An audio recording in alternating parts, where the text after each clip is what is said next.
ମୁଁ ନା ଆଜି ଗୋଟେ ନିରାଟ ସତ୍ୟ କଥା କହୁଛି ଆପଣମାନଙ୍କୁ ଶୁଣନ୍ତୁ କି ଯେଉଁ ପୁଅ ବାହାର ଲୋକଙ୍କ ପାଇଁ ଭଲ ହେଇଥିବ ନା ସେ କେବେ ନିଜ ଘର ପାଇଁ ଭଲ ହେଇନଥିବ।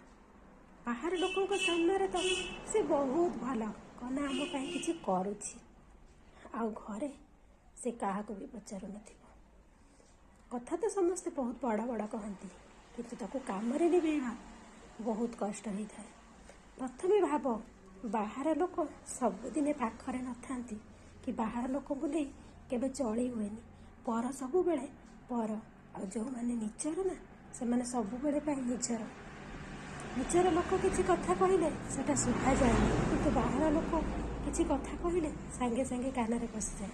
ତାହେଲେ ବାହାର ଲୋକଙ୍କ ପାଇଁ ଭଲ ହେଇକି ଲାଭ କ'ଣ? ପ୍ରଥମେ ନିଜ ପରିବାର ପାଇଁ ତ ଗୋଟେ ଭଲ ପୁଅ ହେଇକି ଦେଖାଅ। ଜୟ ଜଗନ୍ନାଥ।